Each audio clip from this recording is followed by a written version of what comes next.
aturannya, bagaimana menyusun sebuah penanganan pelanggaran sehingga dapat diproses, dapat diregister. Laporan disampaikan paling lama 7 hari sejak diketahui terjadinya dugaan pelanggaran pemilu. Lalu Bawaslu menyusun kajian awal terhadap laporan paling lama 2 hari setelah laporan disampaikan. Kajian awal dimaksudkan untuk meneliti keterpenuhan syarat formal dan syarat materi laporan dan jenis dugaan pelanggaran. Syarat formal meliputi nama dan alamat pelapor, pihak terlapor, dan waktu penyampaian pelaporan tidak melebihi jangka waktu 7 hari sejak diketahui terjadinya dugaan pelanggaran.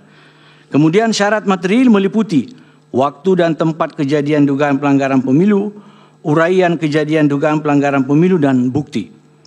Hasil kajian awal dicatatkan dalam buku register laporan dan diberi nomor register laporan. Laporan dinyatakan diterima setelah dicatatkan dalam buku register. Dalam hal setelah dilakukan register laporan terdapat pencabutan laporan oleh pelapor, proses penanganan pelanggaran tetap dilanjutkan jika sudah diregister. Dalam hal syarat formal tidak terpenuhi, laporan tidak diregister. Sebelum saya mengakhiri sesi penyampaian pendapat ini, penting untuk saya menyampaikan bahwa Sentra Gakumdu yang menjadi beberapa catatan publik terhadap Bawaslu, itu di dalamnya ada 3 unsur. Dan pengalaman saya ketika menjadi ketua Bawaslu, dan saya mencermati sekarang ini, proses pengambilan keputusan itu sangat dinamis. Karena di dalamnya Bawaslu tidak dominan. Bawaslu hanya memfasilitasi rapat Sentra Gakumdu. Di situ ada penyidik kepolisian dan penuntut kejaksaan. Jika Bawaslu menganggap cukup bukti untuk dilakukan proses pidana pemilu, namun oleh penyidik dan penuntut tidak cukup bukti, maka hal itu tidak bisa ditindaklanjuti pada proses pengadilan. Terima kasih. Assalamualaikum warahmatullahi wabarakatuh. Dari Bawaslu ada yang ditanyakan ke ahlinya? Ada yang mulia. Silakan. Terima kasih yang mulia atas kesempatannya. Tadi ahli sudah menyampaikan berkaitan tentang tugas dan kewenangan Bawaslu. Kemudian selain mengawasi tahapan, kemudian juga melakukan proses penindakan terhadap dugaan pelanggaran. Yang perlu menjadi penajaman buat kami Bawaslu, pertama, ketika teman-teman penyelenggara pemilu Bawaslu dalam menjalankan tugas dan kewenangannya, kemudian juga tadi sudah disinggung oleh ahli merujuk kepada adanya dugaan pelanggaran, Bawaslu punya peraturan Bawaslu Perbawaslu 7 tentang temuan dan laporan. 2 pintu temuan dan laporan ini ketika ada laporan merujuk ke Perbawaslu 7 di ketentuan pasal 14, kita punya waktu 2 hari untuk melakukan kajian awal. Nah, kemudian merujuk kepada pasal 24 Perbawaslu 7, 2 hari itulah ketika... Baik pemirsa, baru saja kita mendengarkan keterangan atau mendengarkan pembuktian yang disampaikan oleh Bawaslu. Saat ini saya akan kembali bersama dengan para narasumber.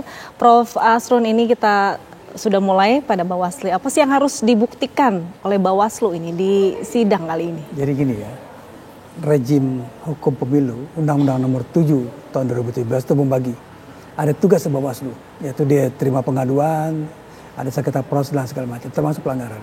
Ini mau digali sebetulnya. Jadi kalau sudah dilalui semua ini, ya kan, sudah dilalui, sudah diikuti, mereka masing-masing pihak yang mengajukan pelaporan ke Bawaslu, selesai urusannya. Dan tidak semua bisa diproses. Kalau tidak semua bisa diproses, maka ada alasannya, ya kan? Kalau tidak puas dengan Bawaslu ke PT UN. Begitu ininya, mekanismenya. Nggak bisa misalnya saya lapor ke Bawaslu. Terima dong, nggak bisa nggak. Kamu nggak boleh terima, nggak boleh tolak, harus terima. Nggak bisa cara berpikir. Kalau seandainya saya ditolak, wah saya bilang nih Bawaslu kerjanya nggak benar. Ketika ada perkara di MK saya bilang nggak beres di Bawaslu nih. Laporan saya nggak diterima. Oleh karena itu tolong mahkamah memutuskan ini laporan saya ke Bawaslu. Nggak bisa. Sama kayak kemarin kan ada saksi paslon 01, ya kan, dia kan bikin laporan ke Bawaslu, ditolak. Dia lihat ini ditolak, kurang bukti material. Saya nggak mau terima, karena itu saya minta MK memutus perkara ini. Jadi nggak bisa. Ini yang diterangkan oleh mantan Ketua DKPP Profesor Muhammad itu jelaskan mekanisme kerja Bawaslu segala macam. Semua lembaga ini telah bekerja, termasuk DKPP, ya, walaupun salah kalau menurut DKPP. Jadi semua bekerja. Jadi mekanisme proses pemilu ini telah dilalui semua. Penyelenggara pemilu telah melaksanakan tugasnya, termasuk pasangan calon 01, 02, 03 ikut semua dalam gerbong ini, mulai dari pencabutan nomor urut, bersalam-salaman, berpeluk-pelukan sampai ke debat. Debat semua happy, ya kan? Artinya masing-masing pihak ini 01, 02, 03 mengakui eksistensi masing-masing. Ya kan, mengakui.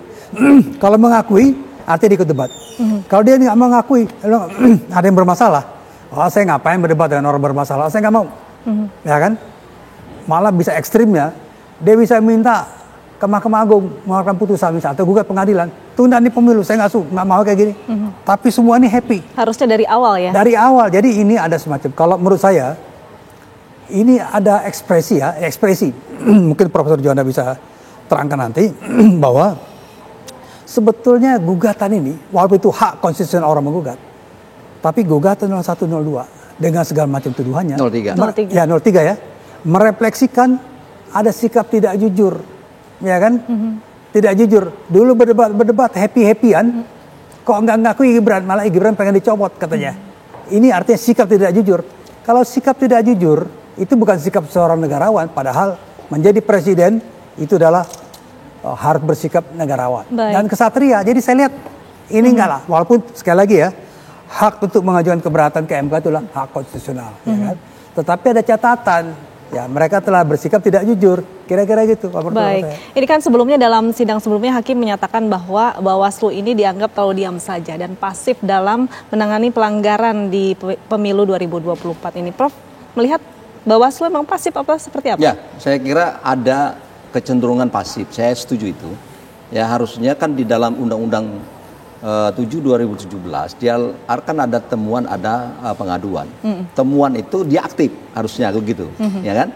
Nah, artinya ada pengaduan atau tidak, ketika dia ada melihat ada kecenderungan pelanggaran, dia aktif di situ. Maksudnya di dalam Undang-Undang 7/2017 temuan dan pengaduan berbeda dia.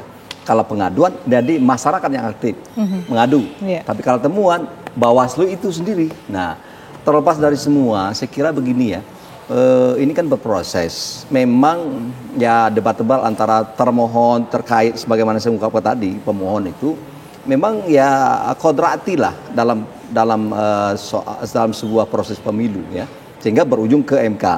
Nah, oleh karena itu terlepas dari memang apakah dulu kenapa tidak diadu di Bawaslu atau ada diadu tetapi tidak mendapat tanggapan dan seterusnya.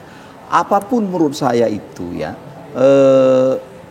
di MK ini adalah merupakan tempat wadah yang tepat dalam rangka untuk mencari keadilan.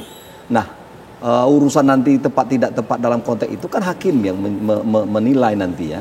Tetapi ketika misalnya katakanlah kalau saya agak sedikit mazhab progresif saya gunakan. Nah, ketika misalnya katakanlah ada keteloran atau kemampuan mereka waktu itu berpikir dia harus mengadu atau melaporkan ke Bawaslu ada dugaan pelanggaran-pelanggaran yang terjadi misalnya.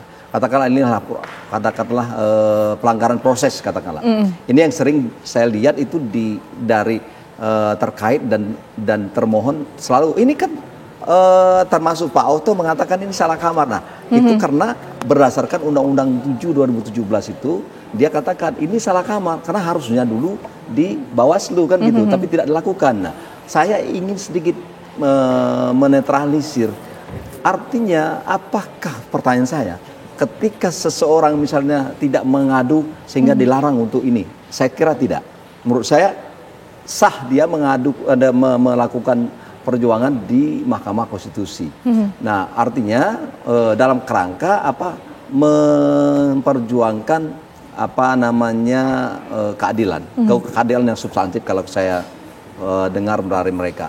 Saya kira dengan memperjuangkan keadilan substantif, nah maka tidak ada salah dan itu sah saja dia melakukan mengajukan permohonan di Mahkamah Konstitusi. Nah, oleh karena itu saya kira tinggal lagi tantangan yang paling rumit dan sulit adalah untuk membuktikan permohonan-permohonan itu sendiri. Misalnya katakanlah apa korelasi antara bansos dengan perolehan suara misalnya. Nah, itu kan sulit misalnya. Kalau memang membuktikan, saya kira tidak ada problem hukum yang sangat mendasar di situ. Kalau tadi Prof bilang bahwa proses ya, sengketa prosesnya ya, bisa dikatakan bahwa ada celah mengenai keabsahan dari pencalonan Gibran, bisa seperti itu, Prof? Iya. Tapi tunggu dulu, kita akan jeda dulu, pemirsa. Usai jeda berikut ini, Breaking News TV One akan kembali sesaat lagi.